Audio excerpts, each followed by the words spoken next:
Buenas tardes, les damos la más cordial bienvenida a la conferencia de hoy a cargo de la doctora Tatiana Trejos, miembro de nuestra red Ticotal.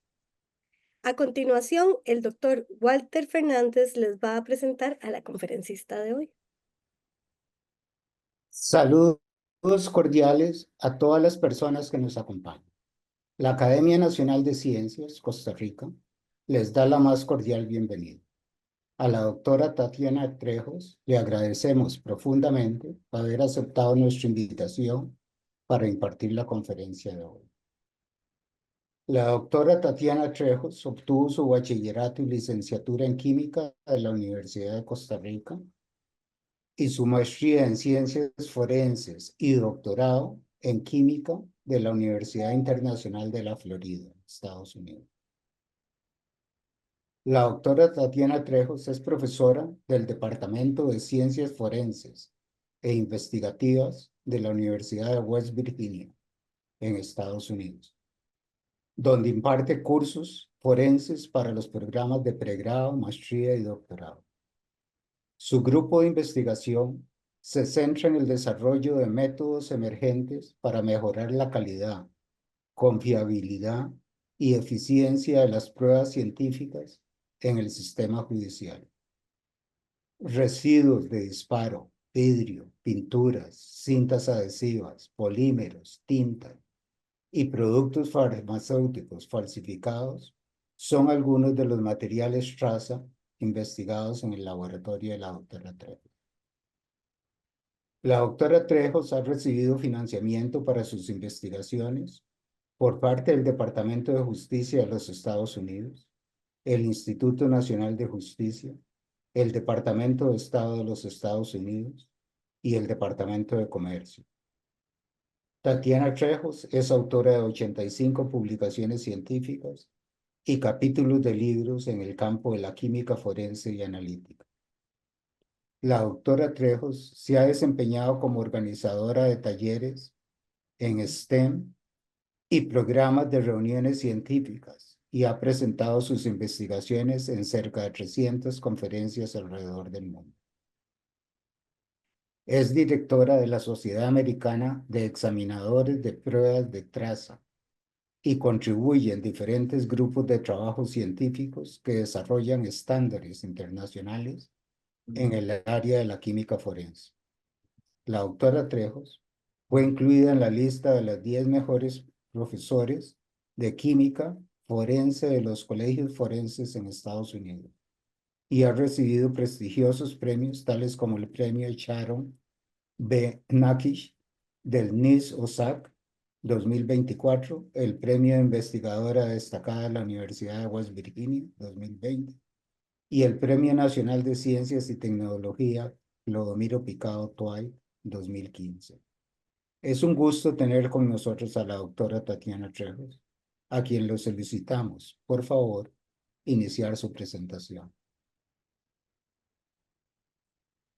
Muchísimas gracias, don Walter.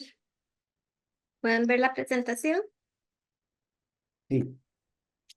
Bueno, muy buenas tardes a todos y todas. Les agradezco muchísimo a la Academia Nacional de Ciencias por esta invitación, esta oportunidad y este espacio para discutir algunos temas de investigación que desarrollamos en la Universidad de West Virginia en el Departamento de Ciencias Forenses.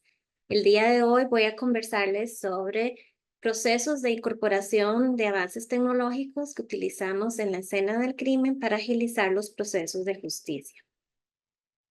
Durante la presentación voy a conversar un poco sobre las ciencias forenses en la Universidad de West Virginia y voy a dar una pequeña introducción del uso de la ciencia en el sistema judicial para aquellas personas que quizás no estén familiarizados con este tema. Y luego voy a enfocarme un poquito en presentar algunos ejemplos sobre innovaciones en la escena del crimen o sitio del suceso. Antes de empezar, quiero conversar un poquito sobre el camino en el área de las ciencias, que me ha motivado a trabajar en esta área por muchos años. Todo empezó en la Universidad de Costa Rica, donde tuve el privilegio de obtener una licenciatura y un bachillerato en química. y a través de contactos con la Universidad de Costa Rica pude hacer una pasantía en el OIJ. Tuve el privilegio de trabajar para el Departamento de Ciencias Forenses del OIJ por muchos años y ahí pude ser formada por colegas maravillosos que me enseñaron no solo los fundamentos de ciencias forenses, pero más importante, la mística del trabajo de las ciencias forenses en el sistema judicial. Y gracias a ellos es que estoy donde estoy hoy en día. Les agradezco profundamente por todo ese apoyo y formación profesional que han sido realmente muy importante para mí en mi vida. Tuve la oportunidad de sacar estudios de posgrado en la Universidad Internacional de Florida en Miami y trabajé allá varios años en la academia antes de mudarnos ya en el 2016, un poquito más al norte, en donde estamos ahora en la Universidad de West Virginia. Para aquellos que no conocen West Virginia, les puse aquí un mapa de donde estamos ubicados. Este estado acá en color rojo en el mapa de Estados Unidos. Estamos rodeados de varios estados como Ohio, Pensilvania, Virginia y Maryland. Y tenemos 4 estaciones marcadas durante el año. Una de mis favoritas acaba de pasar, que es la época del otoño. Y nosotros estamos ubicados en Morgantown y es lo que llamamos acá un pueblo universitario. Todo gira alrededor de la universidad. Y en el pueblo hay mucho orgullo por la universidad y los estudiantes que se gradúan de acá. Uno de los grandes orgullos o pasiones de nuestra universidad es el fútbol americano. Esta es una fotografía del estadio lleno cuando juegan fútbol americano, así neve o llueva. La gente es muy aficionada y siempre apoya mucho al equipo en las buenas y en las malas. Otro de nuestros orgullos aquí en la universidad es el Departamento de Ciencias Forenses, que tiene reputación a nivel nacional e internacional. En esta fotografía aérea se ve el Departamento de Ciencias Forenses. Es un edificio en el cual contamos con 4 pisos dedicados a laboratorios. Y también en otro campus cercano al Departamento de Ciencias Forenses tenemos el complejo de escenas del crimen. Son aproximadamente 3 cuadras dedicadas a casas y garajes donde se hace la simulación de escenas del crimen, tanto para la educación de nuestros estudiantes como también profesionales en el área de ciencias forenses e investigaciones criminales que comparten con nosotros ciertos proyectos de educación. Dentro del Departamento de Ciencia Forense tenemos 3 programas. Uno es el de bachillerato, donde tenemos aproximadamente 600 estudiantes dentro del primer y cuarto año, divididos en 3 áreas de especialidad: la escena del crimen, biología y química. También tenemos maestría en ciencias forenses e investigativas. Generalmente tenemos aproximadamente 30 a 35 estudiantes en el primer y segundo año. Y somos uno de los primeros departamentos en Estados Unidos de haber creado un programa de doctorado exclusivamente para el área forense.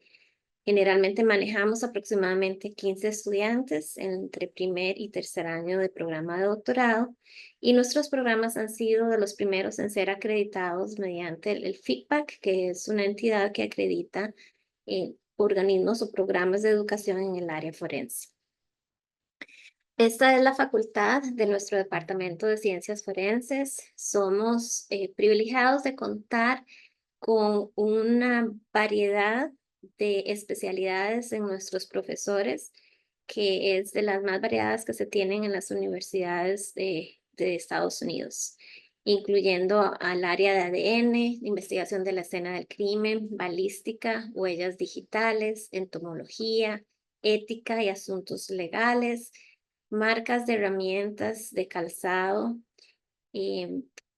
investigaciones de explosivos y acelerantes en incendios provocados, elementos trazas, ADN, drogas y toxicología.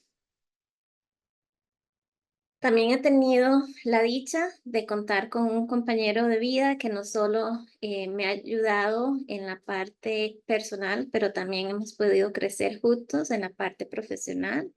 Luis es mi esposo, él trabaja también como profesor en la Universidad de West Virginia, su área de especialidad es el área de toxicología y ha sido muy interesante el camino recorrido en este crecimiento profesional al lado de nuestros hijos, Anthony y Montserrat, que han sido una gran bendición en nuestras vidas y han sido parte muy importante de este camino que hemos recorrido. Yo les digo siempre a ellos que no importa lo que ellos vayan a estudiar en su vida, lo que es muy importante es amar lo que se hace y ser apasionado y dar ese servicio a la comunidad. Nuestro departamento tiene una gran reputación. Nuestro programa abarca estudiantes de más de 30 estados en todo Estados Unidos que vienen a nuestra universidad a estudiar ciencias forenses y abarcamos también un gran número de estudiantes a nivel internacional. Hemos tenido la dicha recientemente de recibir financiamiento de parte del Departamento de Estado de los Estados Unidos y el INL de la Embajada de Costa Rica para darle entrenamiento, oportunidades de entrenamiento al organismo de investigación judicial en las áreas del Departamento de Ciencias Forenses, Medicina Legal y CIORE, que es el que hace la investigación criminal en nuestro país. Y esto ha sido realmente un gran privilegio para nosotros de poder retribuir a nuestro país un granito de arena en esta área para el mejor fortalecimiento de las ciencias forenses en nuestro país. Muy bien, entonces, ¿qué son las ciencias forenses? En las ciencias forenses vamos a tener científicos forenses e investigadores que van a ser responsables de identificar pruebas relevantes y aplicar métodos confiables para que abogados y jueces, en caso de Estados Unidos jurado, utilicen y evalúen esta prueba en las salas del tribunal para buscar la verdad de lo que ha sucedido. ¿Por qué es importante? O sea, si puedo cerrar esto aquí un poquitito. ¿Por qué es importante o por qué necesitamos la ciencia forenses en las investigaciones criminales? El método científico puede ayudar con la reconstrucción de los acontecimientos, la identificación de pistas y evaluación de pruebas en búsqueda de la verdad. Últimamente, lo que estamos tratando de hacer es utilizar estos métodos científicos para lograr, con métodos confiables y transparentes, tener un proceso judicial justo y eficiente. Y para llevar a cabo estas investigaciones, hacemos uso de diferentes tipos de pruebas. Hay dos tipos de pruebas fundamentales en el área de las ciencias forenses, las pruebas testimoniales, que son pruebas asociadas con testigos que nos permiten dar información sobre lo que vieron o escucharon sobre actividades delictivas, testimonios sobre individuos, víctimas o sospechosos. Y a pesar de que estas pruebas testimoniales son muy importantes en una investigación forense, también desde un punto de vista de la neurociencia se ha logrado demostrar que el testimonio puede tener sesgo. Nuestro cerebro puede bloquear, ya sea intencionalmente o sin intención, o modificar lo que vimos, lo que escuchamos por diferentes factores que a veces están fuera de nuestro control, como un trauma en el momento de lo que observamos, miedo o presiones. De manera que estas pruebas testimoniales generalmente tenemos que reforzarlas con otro tipo de pruebas que son las pruebas de evidencia física. Esta evidencia es más objetiva y la evidencia física se refiere a cualquier material, objeto que haya sido transferido en una escena que pueda proveer información sobre cómo haya sucedido los hechos, la reconstrucción de los mismos, quién, cómo, cuándo o dónde ocurrieron los eventos. Y para poder evaluar esta evidencia física, hacemos uso de muchas áreas en la ciencia: biología, medicina, ingeniería, geología, y muchas veces tenemos que hacer uso de estas ciencias de una manera multidisciplinaria e interconectada, interdisciplinaria. El área en la que yo me desenvuelvo es el área de química forense, en donde se analizan materiales o evidencia física que tiene que ver con drogas o sustancias controladas, acelerantes que pueden haber sido utilizados para un incendio provocado, explosivos, residuos de disparo, toxicología y caracterización de otros materiales. Para esta evidencia física nos puede ayudar a dilucidar cómo ocurrió un crimen. Y los que nos van a ayudar a este proceso son los investigadores o investigadores del sitio del suceso. ¿Cómo nos pueden ayudar? Mediante interrogatorios a víctimas, sospechosos y testigos. Y más importante, reconocer e identificar esa evidencia física y recoger esas pruebas que pueden ser vitales para una investigación. Esto es muy importante para la cadena de valor. Si el investigador no tiene esa capacidad para hacer un reconocimiento adecuado de cuál evidencia es relevante, nada de lo que sigue adelante realmente va a tener solidez en la corte. Entonces, su labor es una de las más importantes dentro del proceso del sistema judicial. Una vez que ellos han reconocido y recolectado esta evidencia física, se envía a los laboratorios forenses donde los científicos hacen análisis de la evidencia y finalmente presentan su opinión y sus conclusiones en informes y también a veces en testimonio pericial en las salas de juicio.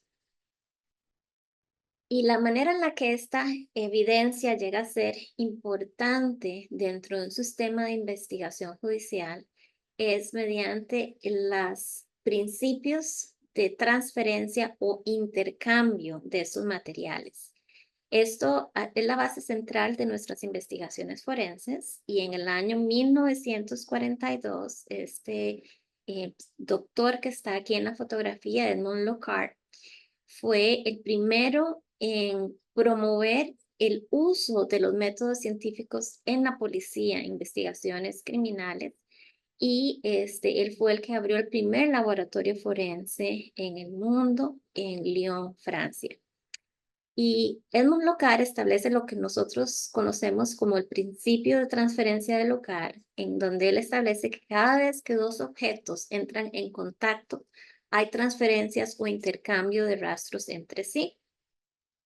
Muchas veces puede que no tengamos esa tecnología para hacer la detección de esos materiales, pero eso no quiere decir que la transferencia o el intercambio no haya ocurrido.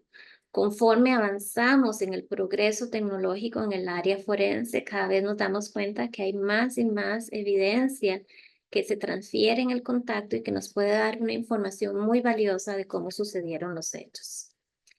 Y diferentes tipos de evidencia nos pueden ayudar a responder diferentes preguntas y a fortalecer hipótesis que pueden ser evaluadas en la sala de juicio. Por ejemplo, evidencia como ADN o huellas digitales nos pueden ayudar algunas veces a responder quién estuvo en la escena, quién pudo haber sido sospechoso, quién pudo haber sido la víctima. Otro tipo de evidencia, como la distribución de residuos de disparo cuando un arma de fuego se dispara, nos puede ayudar a determinar cómo sucedieron los hechos, cuándo o dónde, a través de materiales que se pueden transferir en diferentes circunstancias, incluyendo vidrio, pintura, fibras, huellas de calzado, entre muchos otros más. Dentro de mi grupo de investigación, nosotros nos dedicamos a estudiar un área de la evidencia que se llaman elementos trazas. Son elementos que por lo general son tan pequeños que no los podemos ver a simple vista y requerimos tecnología que nos permitan visualizar y analizar esos materiales que no podemos ver a simple vista. Ejemplos de estos son residuos de disparo que pueden generarse cuando un arma se descarga, que son tan pequeños como un micrómetro, de 1 a 10 micrómetros, para darles una idea de ese tamaño. Si pensamos en el grosor de una fibra de cabello, una partícula de residuos de disparo es de 10 a 100 veces más pequeña que el diámetro de una fibra de nuestro cabello.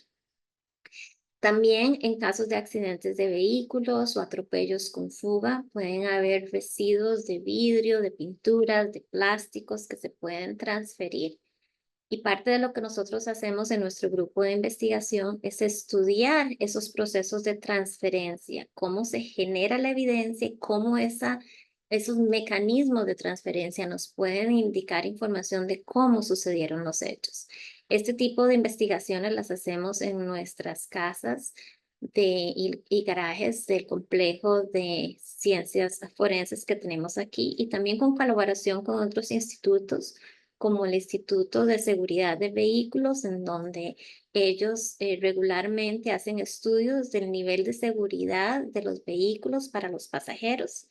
Y la manera en la que lo hacen es toman los vehículos último modelo y los accidentan a propósito bajo condiciones controladas y estudian con robots y maniquíes que están dentro del vehículo si las medidas de seguridad previnieron lesiones o heridas en los pasajeros.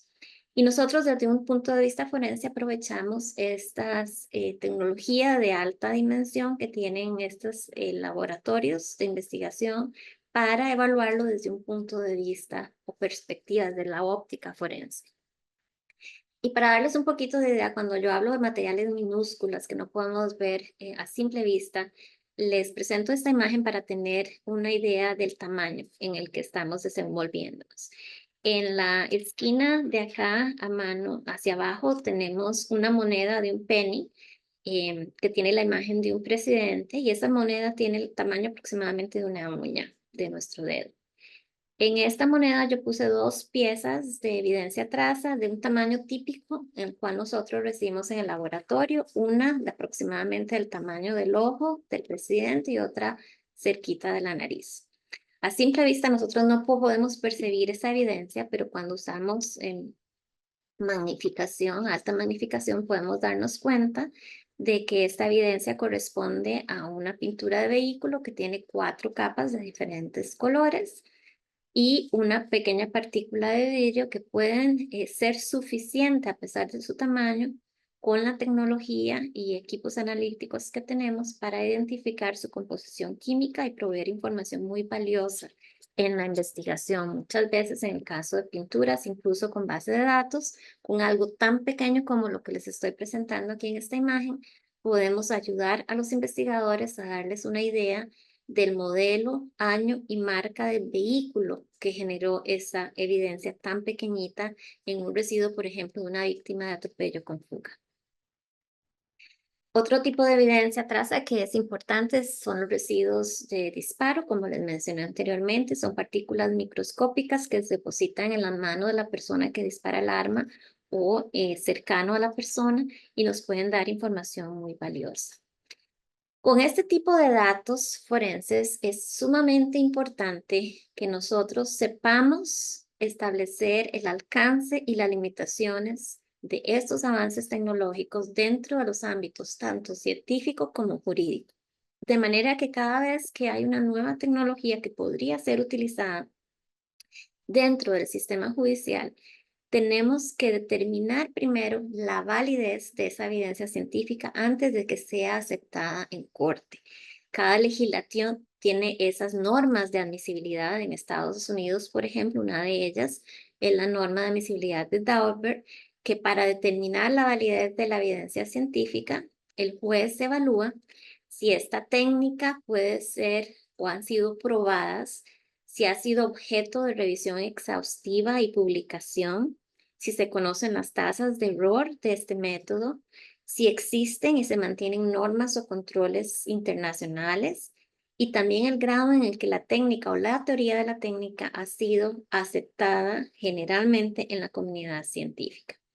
De manera que parte de cuando voy a estarles presentando nueva metodología que hemos estado utilizando o tecnología, esta tecnología tiene que ir bajo este proceso riguroso de evaluación antes de ser utilizada en corte para garantizarnos que las pruebas que presentamos sean de la más alta calidad. De manera que en nuestro programa de investigación tenemos un interés en particular de utilizar estos avances tecnológicos desde no solo en laboratorio, sino también en el sitio del suceso. ¿Y por qué es nuestro interés? Porque este tipo de análisis o tecnología que podemos llevar al sitio del suceso nos puede ayudar a hacer un análisis más agilizado. Podemos hacer muestreo en tiempo real y directo, con poca o ninguna preparación de muestra, idealmente con un consumo imperceptible de la muestra, que es un principio muy importante de preservación de la evidencia en el área forense. Idealmente el análisis nos permite hacerlo de una manera rápida, en pocos segundos o minutos, para poder tomar decisiones adecuadas, incluso de qué recolectar, cómo recolectar y qué valor nos puede dar en este tipo de investigación. Y finalmente, perdón, tenemos que garantizar que los métodos que estemos utilizando tengan alta sensibilidad analítica y excelente poder de información. En mi investigación hemos desarrollado o utilizado y aplicado diferentes tecnologías para ayudar en el sitio del suceso. Por ejemplo, el LIPS para lo que es análisis de residuo de disparo, espectroscopía Raman para análisis de drogas de abuso y sustancias controladas. Una de las ventajas de estos Raman portables es que podemos hacer análisis directo en la escena, incluso a través de la bolsa plástica donde esté el material o el contenedor de vidrio de plástico. De manera que eso presenta un alto nivel de seguridad para el investigador o la persona que está atendiendo la escena, especialmente cuando hay materiales peligrosos que se pueden manipular, como por ejemplo la presencia de fentanilo. Entonces, el uso de estos materiales portables que nos permite manipular lo menos posible estos materiales y tener una identificación rápida y precisa y exacta en las investigaciones del suceso nos permite realmente tener esa ventaja de poder utilizar esa información para mantener la seguridad de las personas y a la vez también poder recolectar y tomar decisiones importantes de qué tipo de análisis o pruebas o métodos de preservación podemos utilizar. El otro tipo de materiales que utilizamos o de tecnología son sensores electroquímicos, que son portables, no más grandes que un teléfono, para tener una idea del tamaño. Y estos utilizan electrodos desechables, que son aproximadamente de 1 centímetro de largo, que funcionan con un sistema similar, por ejemplo, al detector de glucosa cuando queremos tomar la glucosa en sangre. Estos sensores electroquímicos son muy sensibles y versátiles y podemos utilizarlos para residuos de disparo, drogas de abuso, explosivos y muchas otras áreas de investigación. El día de hoy, por un asunto de tiempo, no voy a poder abarcar todas estas tecnologías, pero voy a enfocarme en la parte de LIPS como ejemplo. Sin embargo, si tienen preguntas al final de la charla, con mucho gusto podemos hablar un poquito más de las otras tecnologías.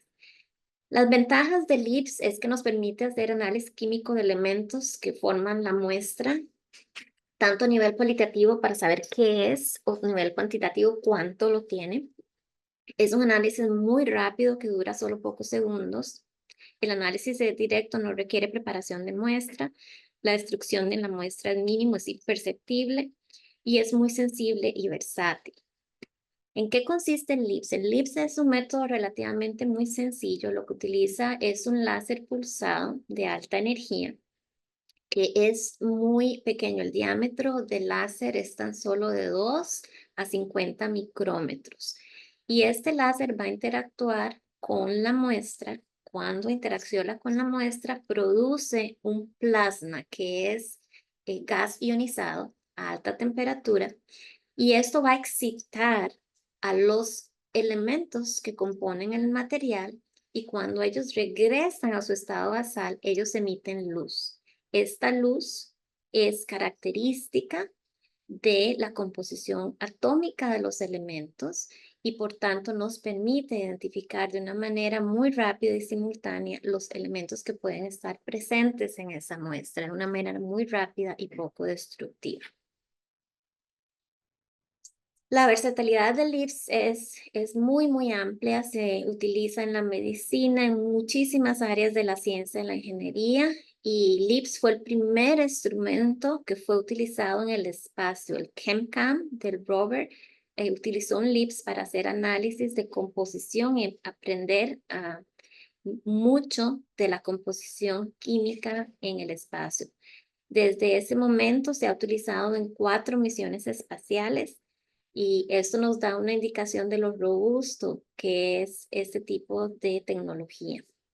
En el área de ciencias forenses, LIPS también ha tenido una importante evolución. En nuestro grupo hemos utilizado LIPS por muchos años en el laboratorio para muchas aplicaciones y más recientemente hemos trabajado en conjunto con la industria para desarrollar alternativas móviles como la que está aquí en esta imagen, que son como carritos de estos médicos que utilizamos y podemos mover alrededor del hospital.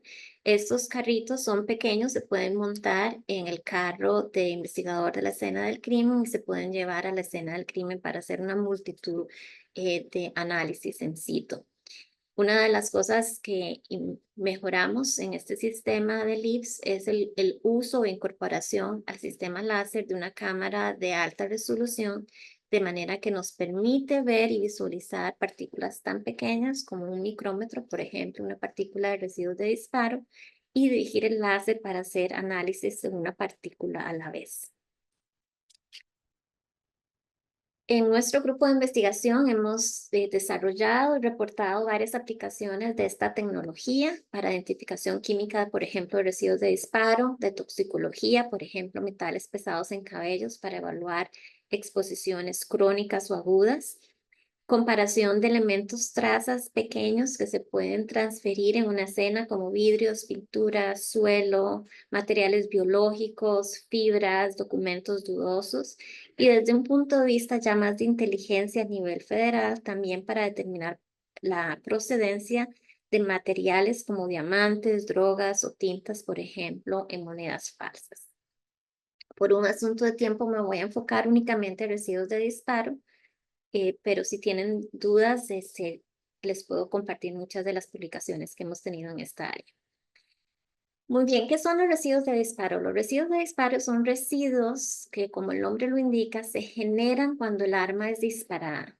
Y estos residuos provienen de los materiales químicos que utilizamos para eyectar la bala fuera del arma. Estos pueden incluir elementos inorgánicos como plomo, bario y antimonio en municiones estándar o en municiones más amigables con el ambiente que no tienen plomo. Podemos encontrar otro tipo de compuestos orgánicos e inorgánicos. Generalmente en los laboratorios forenses este análisis se hace por microscopía de barrido electrónico porque tiene la ventaja de que podemos visualizar estas partículas esféricas o esferoides tan pequeñas como un micrómetro y hacer análisis elemental directamente en la partícula. Y es un método extremadamente robusto, pero es un método caro y también es un método que generalmente requiere bastante tiempo para hacer el análisis. Puede durar de 2 horas hasta 12 horas en algunos casos, dependiendo de la condición de la muestra. Y por tanto, el tiempo de respuesta puede ser extenso. Entonces, lo que nosotros hemos querido utilizar con el LIBS es complementar con métodos de escrutinio antes de hacer los métodos confirmatorios que nos puedan dar respuestas rápidas y ayudarnos a hacer el triaje y decisiones importantes tanto en la escena como en el laboratorio y reducir ese tiempo de respuesta que se requiere a veces a nivel investigativo. Esto incluye el mover el láser alrededor del orificio que se sospecha de bala para hacer un mapeo químico y determinar si es un orificio de bala, si es de entrada o de salida, o determinar la distancia de disparo. Otras aplicaciones que se tienen es análisis de residuos ya más microscópicos en residuos en manos y en ropa. Y en cualquier otro tipo de sustrato hemos probado en vidrio, en paredes de concreto, de madera y muchos otros materiales. La ventaja de este método es, como les decimos, podemos analizar una partícula pequeña con alta sensibilidad y mínima destrucción. Y también los podemos acoplar con otra tecnología como los sensores electroquímicos. Entonces, para poner esto un poquito en contexto global en el sistema de justicia, ¿cómo es que podemos utilizar esta tecnología? Desde un punto de vista del científico forense, nosotros generalmente lo que hacemos es responder si hay o no residuos de disparo en los objetos o individuos de interés. Y con esta información, el investigador utiliza eso para responder preguntas como ¿qué pasó? ¿Cómo se disparó la arma? Si hay un agujero de bala, cuáles son agujeros de entrada y de salida, a qué distancia se descargó el arma de fuego, cuándo se disparó el arma de fuego, quién descargó, pudo haber descargado o estar presente en las cercanías del disparo. Y toda esta información puede ser extremadamente valiosa en las primeras etapas investigativas. Y entre más rápido tengamos esa información, más rápido se puede quizás llegar a un sospechoso a hacer una labor de investigación muy completa.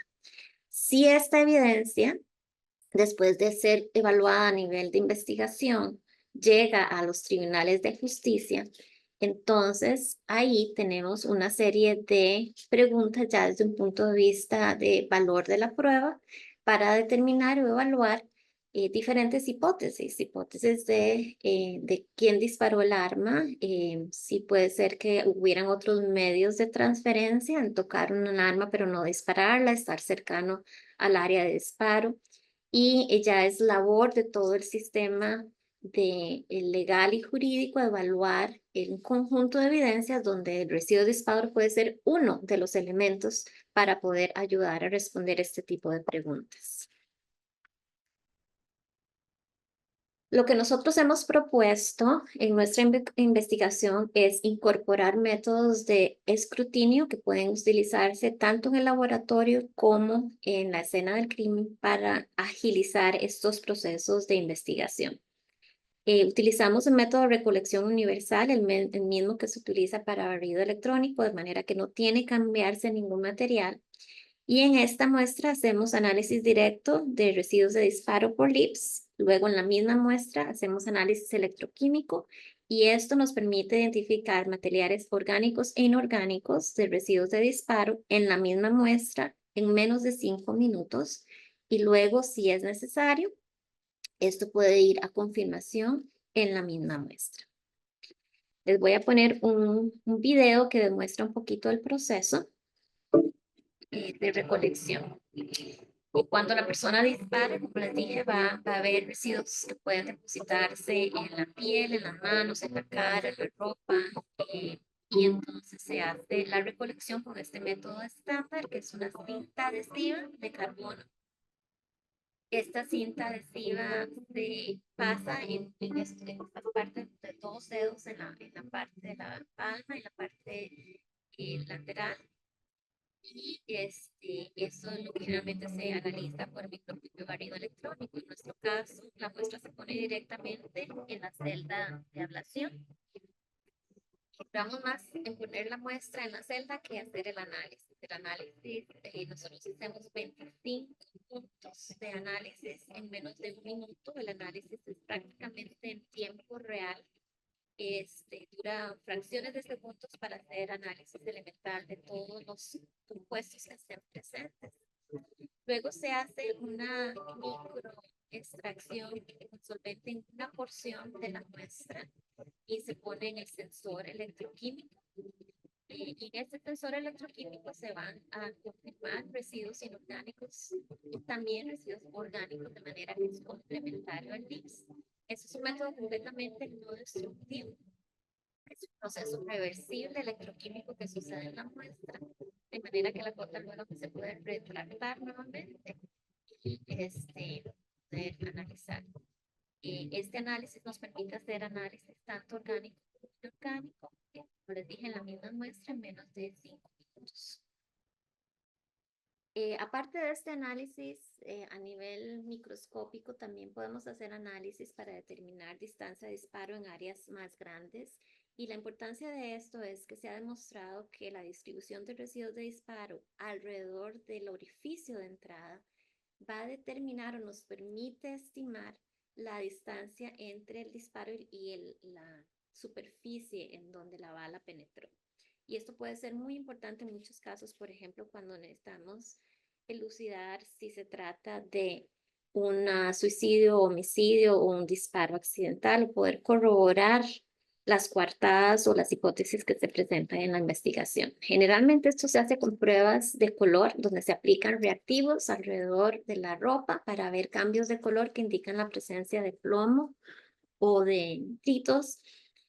Pero el problema de estas pruebas es que en términos generales tienen limitaciones de sensibilidad y selectividad.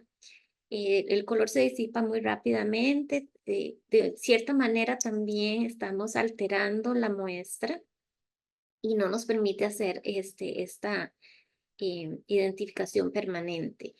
Nosotros podemos hacer el mapeo muy rápido para determinación de distancia, moviendo el láser alrededor del orificio y capturando químicamente imágenes de la distribución de estos residuos simultáneamente, muy rápidamente, con un alto nivel de confiabilidad.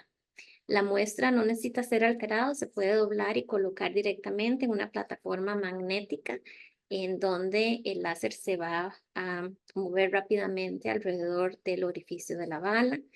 Es muy efectivo cuando tenemos muestras que son oscuras. Con muestras claras es sencillo ver los cambios de color o es sencillo ver la distribución de esos patrones alrededor del orificio, pero cuando tenemos ropa negra o ropa manchada con sangre o ropa que tiene muchos estampados, ya observar esos residuos visualmente es más complicado, y con el láser podemos ver esa distribución de residuos desde un punto de vista mapeo químico. Como les mencioné anteriormente, la sensibilidad más alta es el poder hacer análisis a nivel microscópico, por ejemplo, en residuos de manos, en partículas que no podemos percibir. Y como mencioné anteriormente, para nosotros es muy importante como científicos poder demostrar que esta pruebas de escrutinio tienen un alto nivel de rendimiento, un alto nivel de validez. Y la manera en la que nosotros hicimos esto es evaluar esta tecnología con datos poblacionales muy extensos. Nosotros hicimos una base de datos de más de 3.000 muestras, de 3.000 individuos, en donde teníamos poblaciones conocidas de personas que dispararon bajo condiciones controladas, y recolectamos la muestra menos de 2 horas después del disparo. Y también muestras que fueron más complejas. Dispararon y nos esperamos mucho más tiempo. Disparamos, hicimos cierta cantidad de actividades para evaluar qué tan rápido se pierden esos residuos orgánicos e inorgánicos. Y comparamos esto con poblaciones de personas que no han disparado, también de bajo riesgo, y también aquellos que por su profesión o hobby pueden tener mucho mayor riesgo de tener materiales o residuos en las manos que pueden simular y darnos falsos positivos en residuos de disparo. Esto lo evaluamos tanto a nivel de laboratorio como a nivel en campo con la tecnología móvil, y cada una de estas muestras se evaluó con todo el proceso completo: el análisis por LIBS, el análisis por electroquímica, análisis de residuos orgánicos del extracto de electroquímica y luego análisis por microscopio de barrido electrónico en la cinta, todo en la misma muestra, para evaluar y demostrar en qué porcentaje podíamos preservar la muestra cuando hacíamos análisis de escrutinio preliminar. Y como les dije anteriormente, la validez de estos métodos es muy importante determinarlos desde un punto de vista analítico, pero también desde un punto de vista de forense. Entonces, acá les estoy presentando unas tasas de rendimiento de los métodos de laboratorio en azul y en métodos en el campo en amarillo. Son muchos números, así que nada más lo que quiero indicarles acá en la parte baja de cada esquina de la tabla es el resumen del porcentaje de exactitud que logramos obtener cuando evaluamos los porcentajes de positivos falsos y positivos negativos. Y con estos métodos pudimos obtener más de un 96% de confianza en la detección de residuos de disparo cuando la persona se conocía que ha disparado, y de detecciones negativas que cuando la persona no había disparado. Esto es muy alto para una prueba de escrutinio que generalmente tiene tasas de rendimiento aceptables entre 75 y 80%. Una tasa de rendimiento de más del 96% es casi sin precedente en la parte de métodos de escrutinio. Eso también lo probamos con métodos o con escenas más complejas, en donde evaluamos potenciales transferencias durante arrestos con diferentes protocolos de alto y bajo contacto, para evaluarlo bajo condiciones extremas, también en casos de ajusticiamiento, que desde un vehículo hicimos estudios y evaluamos esto en campo poniendo nuestra unidad de análisis en un vehículo para hacer análisis directamente en la escena. Estudiamos también la reconstrucción de los eventos de diferentes maneras. Nos dimos cuenta que cuando hacemos el análisis de residuos de disparo, había muchas otras microtrazas que no estaban siendo evaluadas, y que era información que se estaba perdiendo, que nos podía realmente ayudar en conjunto a responder preguntas que son muy críticas en el área de residuos de disparo. Estas incluían virutas de cartuchos de bala, residuos de los materiales donde se impactó la bala. Por ejemplo, en esta muestra donde hay varios residuos de disparo, también hay otras microtrazas que nos dieron información más completa de cómo sucedieron los hechos. En este caso, se lograron detectar residuos de fragmentos de pintura diminutos que habían sido transferidos a la mano de la persona que disparó y que correspondían a fragmentos de pintura muy pequeños que estaban adheridos a la bala y que correspondieron con los fragmentos de pintura de la pared. En este caso tenía 2 capas de pintura, una azul y una morada. De manera que en conjunto, más allá de solamente evaluar los residuos de disparo, el análisis completo de esas microtrazas nos puede dar una información más completa.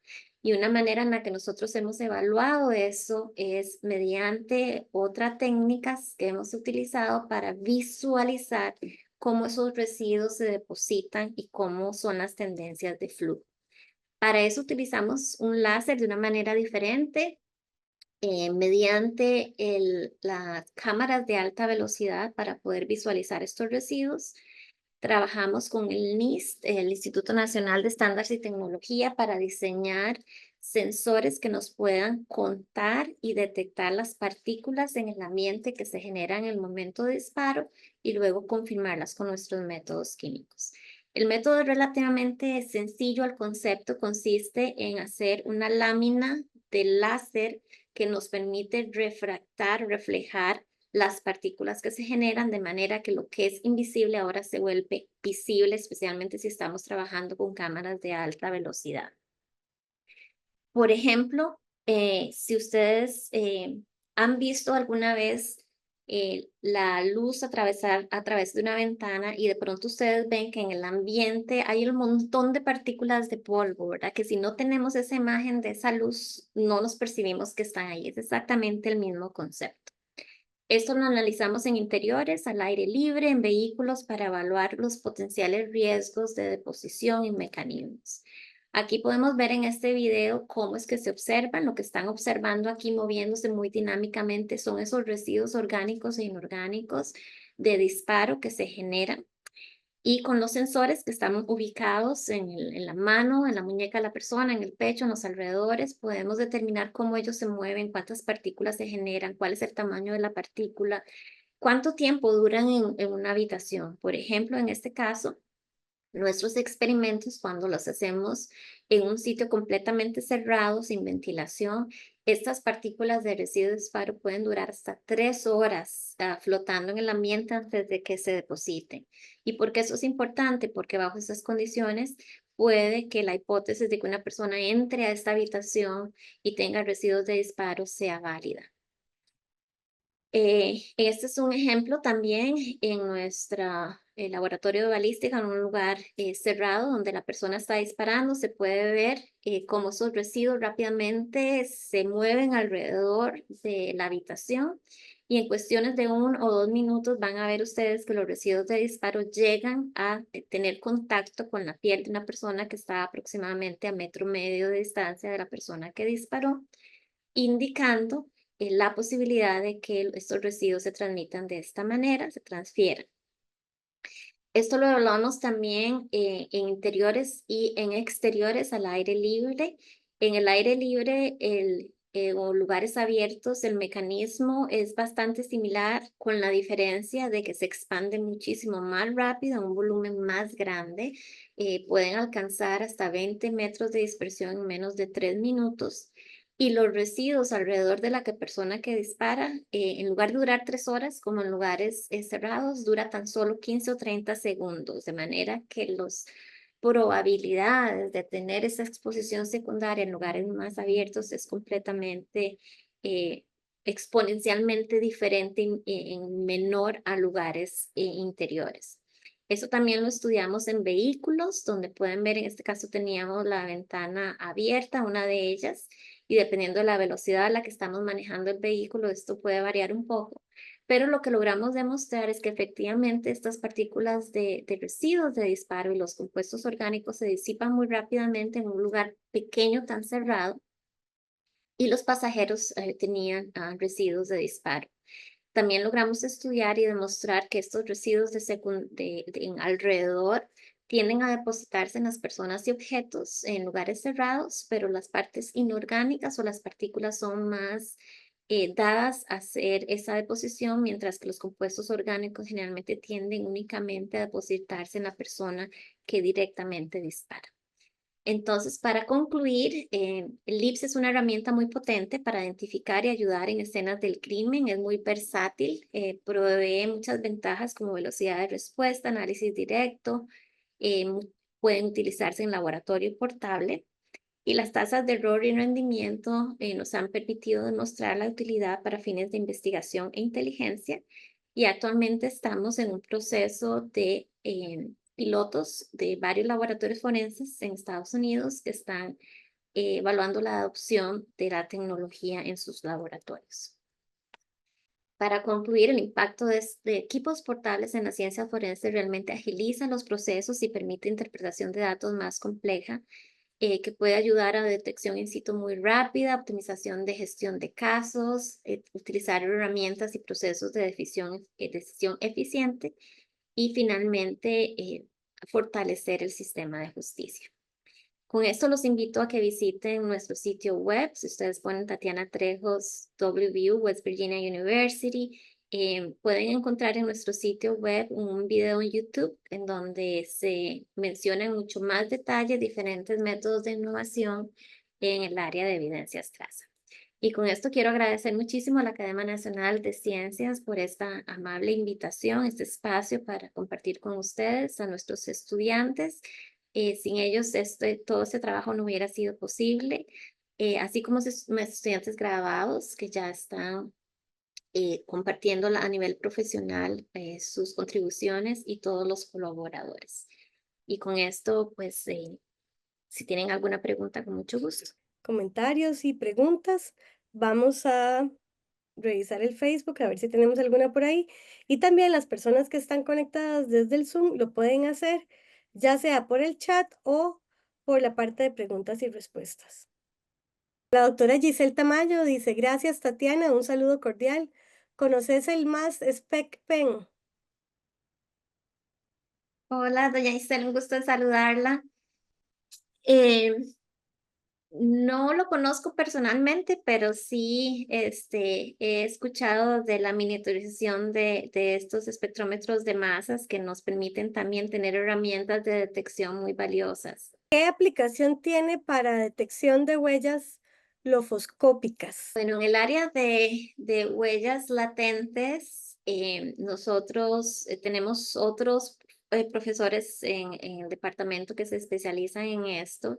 Ellos trabajan muy en conjunto con industria y compañías que desarrollan metodologías y generalmente lo que utilizan son técnicas que permiten hacer un revelado de la huella, ya sea por el uso de diferentes longitudes de onda y cámaras de alta resolución o polvos que tienen contrastes y capacidad de detectar huellas en diferentes sustratos. Hay mucha investigación en esta área por el valor probatorio que puede eventualmente tener una huella latente. Fuera de nuestro programa, también hay investigadores que han utilizado diferentes técnicas analíticas para detectar la composición química de las huellas y a partir de las huellas también poder utilizar residuos de ADN. Pero nuestro departamento, la mayoría de las investigaciones que utilizan para mejorar tecnología se basan en el uso de fuentes de luz y revelados químicos y físicos para poder resaltar la huella que a veces está latente, que no se observa, y poder resaltarla y poderla enfocar o fijar con una fotografía. Vamos a darle la palabra a Oscar Sinfuente, que está levantando la mano. Adelante. Buenas tardes, ¿me escuchan? Sí. Buenas tardes, sí. Qué gusto, gracias, felicitaciones por la ponencia, todo muy claro. Se nota el empeño, se nota el sacrificio y se nota también la actitud que tiene usted, doctora. Y quisiera consultarle, debido a Aquí hemos tenido algunos casos en el Ecuador. Soy docente universitario y perito de Policía Nacional, Policía Científica. Justamente hemos tenido algunos casos en documentología, en documentos, en lo que se conoce como abuso de firma en blanco. Claro que muchas veces se plasma la firma en un documento en blanco, en este caso una hoja en blanco, y después se imprime un texto a discreción. Y generalmente eso es difícil de determinar, el tiempo de ejecución, de prelación de esos dos momentos, ¿no? El momento gráfico y después la impresión. En este sentido, no sé si ustedes tal vez tienen alguna investigación en curso respecto al uso del MEF, del microscopio de barrido electrónico, para determinar si es que el depósito de tinta, ya sea un tóner o una tinta líquida, fue antes, anterior a la firma o después. Esa era mi pregunta. Muchas gracias. Muchas gracias. Sí, el asunto del tiempo, ¿verdad? Es siempre un tema bastante complejo.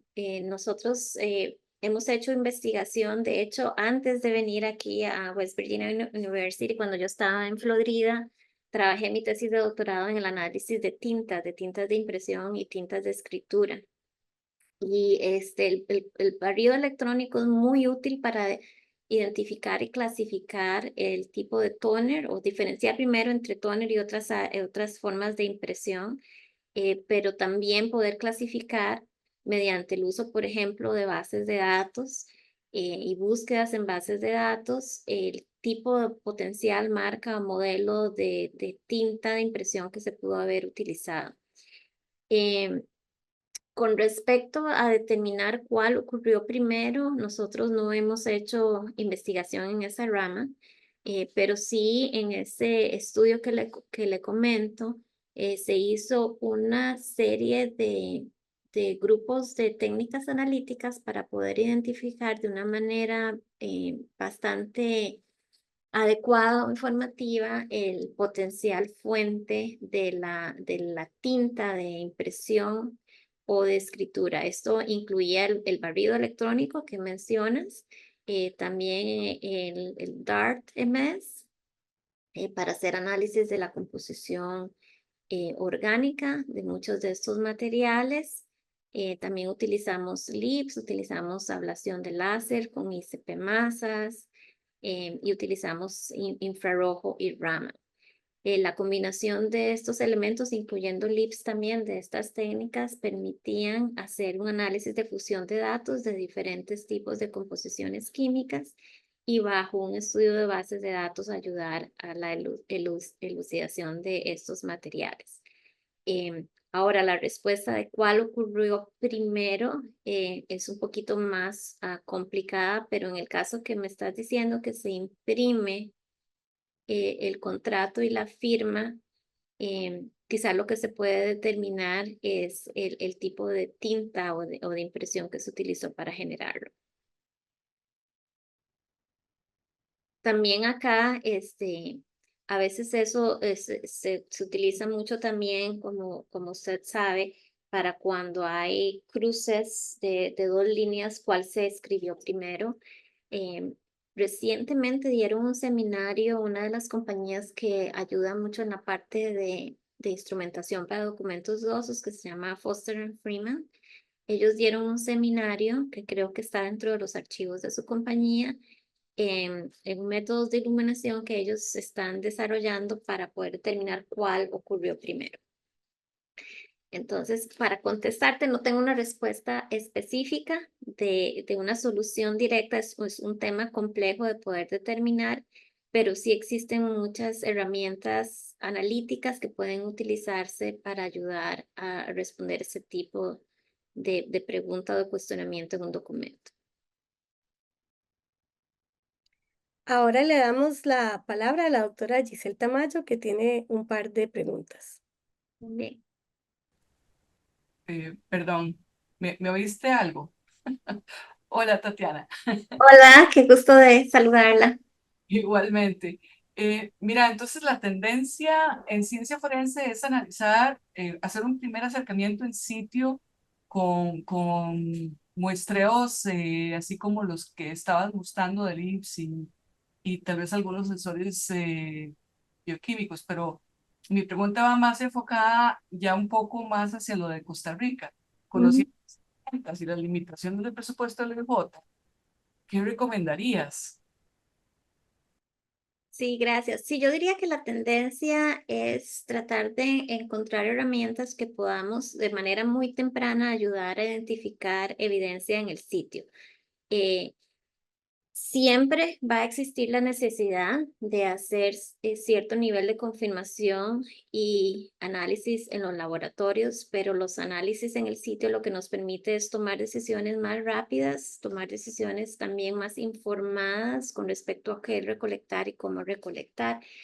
El uso de técnicas en el sitio ha sido utilizado universalmente por mucho, mucho tiempo en diferentes áreas. Por ejemplo, el análisis de drogas, ¿verdad?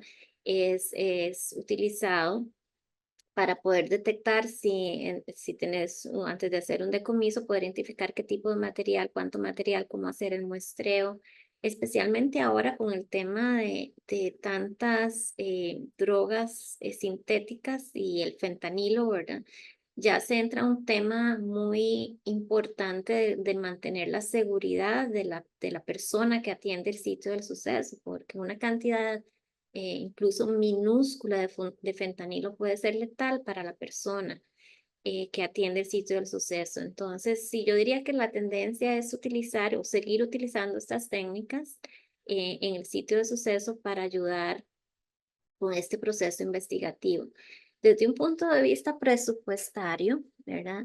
Estas técnicas que se utilizan en el sitio del suceso tienden a ser desarrolladas de una manera en que sean efectivas o efectivas desde un punto de vista presupuestario, porque lo que se pretende es reducir o hacer triaje, ¿verdad? Reducir los materiales que se envían al laboratorio, reducir los recursos. Entonces, si se evalúa desde un punto de vista en conjunto, ¿verdad? Al tener mayor eficiencia de detección en la escena, mayor poder de decisión, mayor poder de triaje, ¿verdad?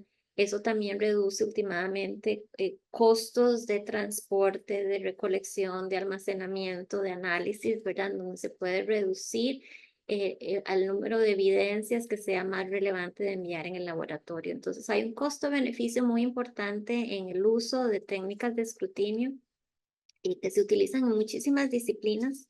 El área de residuos de disparo es una de las excepciones en donde esto no se utiliza típicamente. ¿Por qué? Porque la evidencia es tan minúscula, ¿verdad? Que siempre se tiene el riesgo de utilizar la muestra en una muestra presentiva, hasta que tenemos este otro tipo de tecnología que nos permite hacerlo de una manera muy poco destructiva.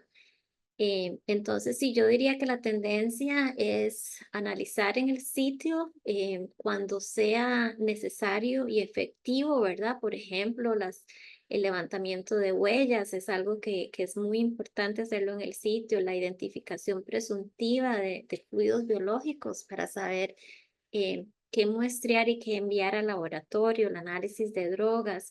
Inevitablemente va a ser una tendencia que nos va ayudar a desarrollar de una manera más dinámica, más eficiencia, esa primera etapa básica de identificar la presencia de residuos en una escena y de cómo podemos utilizarlos y preservarlos, ¿verdad?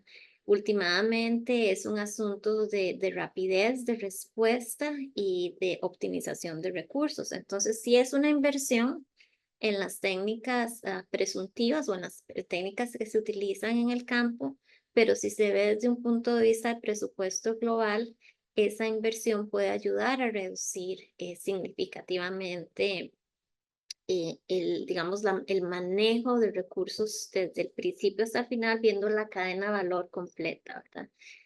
Por ejemplo, una de las cosas que se han implementado mucho acá en Estados Unidos recientemente en la parte de escena del crimen es el uso electrónico de documentación de la escena del crimen. En lugar de estar documentando todo en papel y de estar tomando notas y luego empacar y llegar al laboratorio y rotular y luego enviarlo al laboratorio, aquí lo que se utiliza o se están utilizando es tecnología en donde se tienen como como iPads, ¿verdad?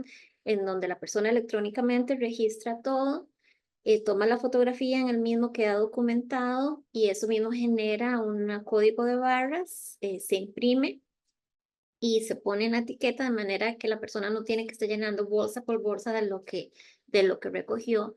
Y se ha logrado demostrar que un asunto tecnológico como este tipo, incorporar ese tipo de tecnología en la atención y documentación de la escena del crimen puede reducir hasta un 80% del tiempo invertido en el procesamiento de la escena. Entonces, entre más podamos utilizar este tipo de tecnología para agilizar nuestros procesos, más apoyo y seguridad a la comunidad y a la justicia, tener esa respuesta pronta y cumplida, como decimos nosotros allá en el Poder Judicial.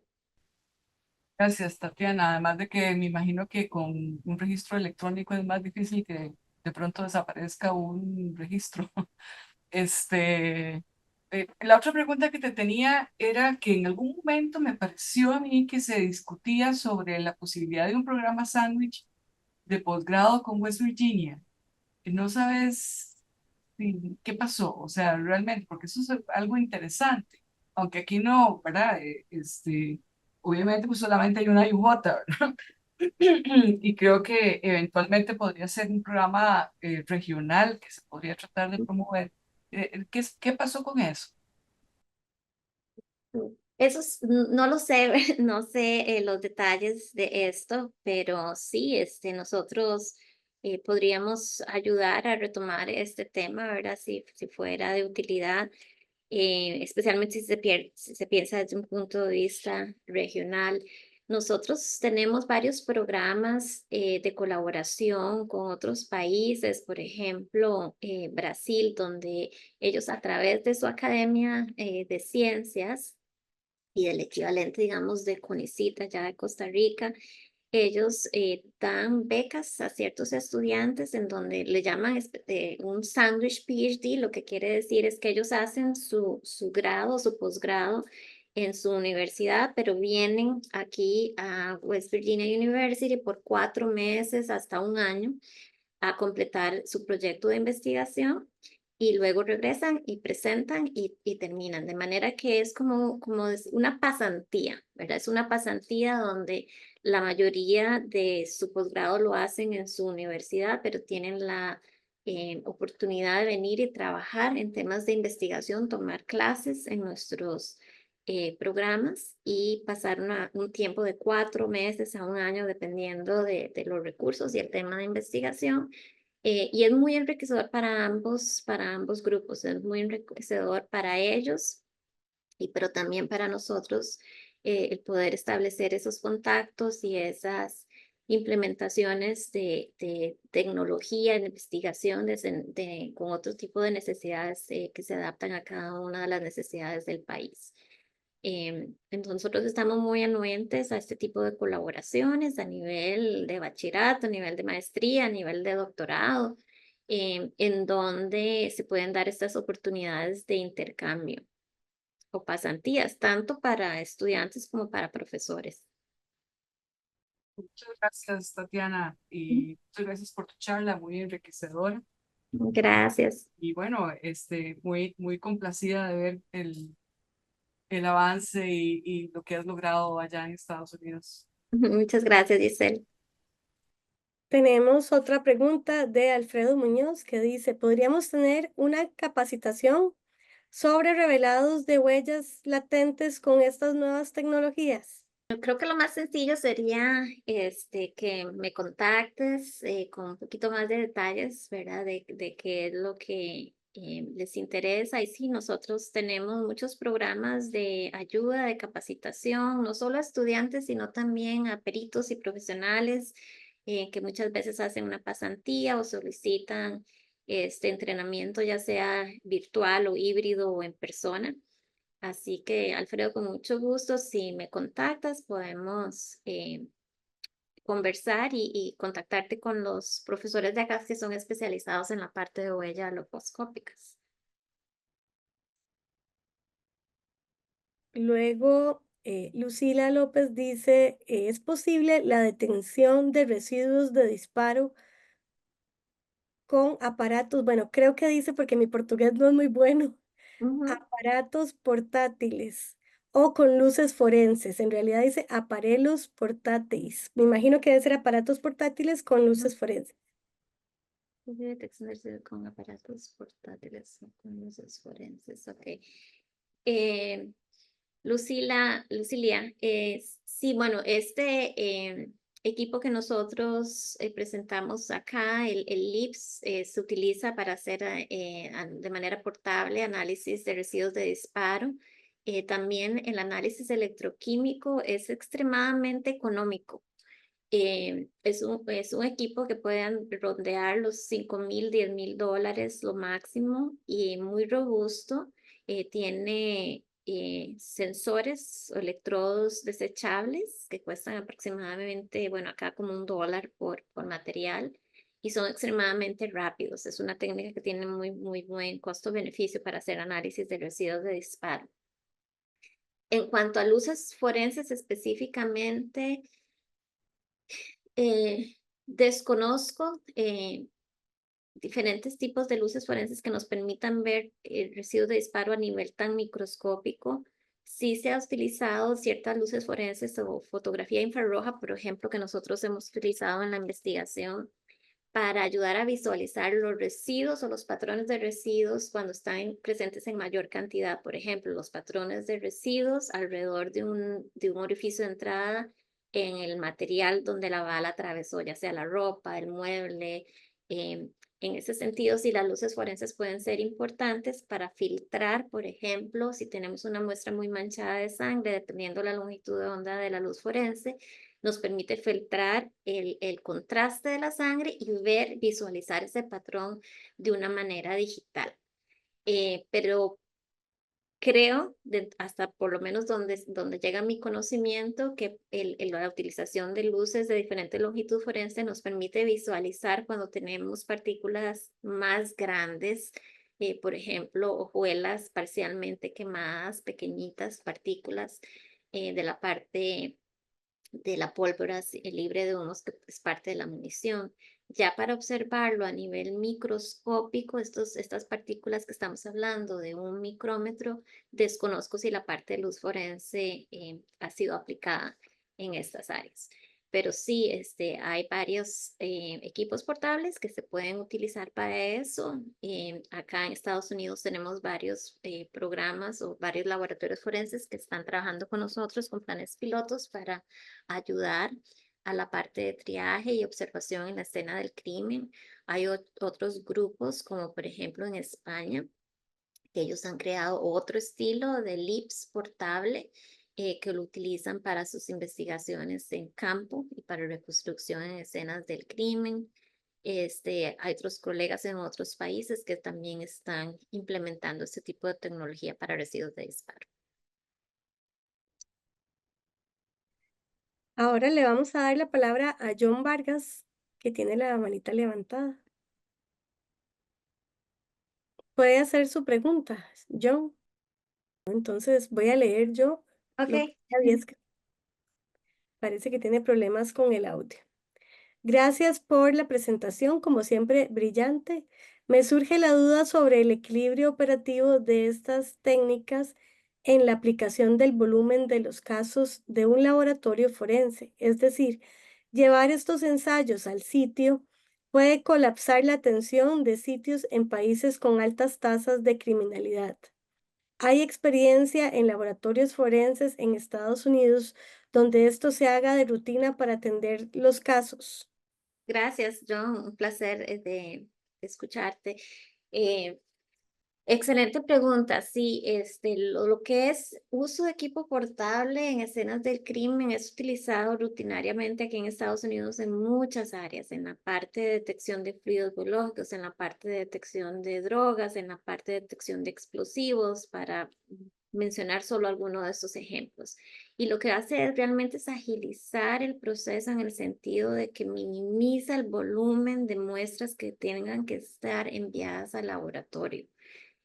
Centraliza un poco, no sustituye, pero sí ayuda a hacer el triaje en el laboratorio de recolección adecuada, de preservación adecuada y de minimizar en lugar de aumentar el número de ítems relevantes que vayan a ser enviados a los laboratorios forenses para confirmación.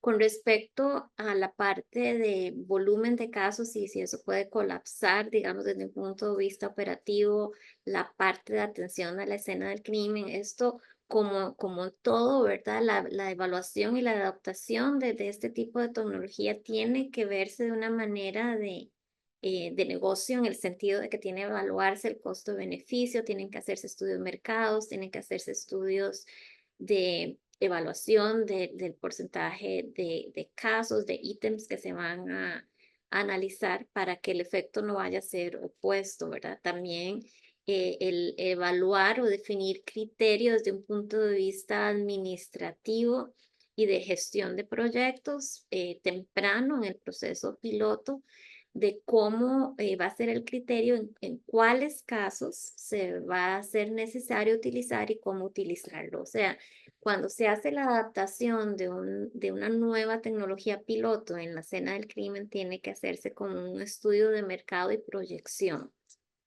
con criterios específicos que nos ayuden a mejorar y evaluar los procesos y los flujos. Para darte un ejemplo, en el plan piloto en el que nosotros estamos trabajando con Laboratorio Forense acá en Estados Unidos para la adopción de tecnologías portables para residuos de disparo, una de las cosas que nosotros hacemos es trabajar en conjunto con todo el proceso administrativo de este laboratorio y con toda la asesoría del Departamento de Economía de acá, específicamente el doctor Paul Speaker, que trabaja mucho esto de flujos y movimientos y de eficiencia en los laboratorios o sistemas forenses, desde un punto de vista económico, desde un punto de vista de flujo, de costos, de números de ítems.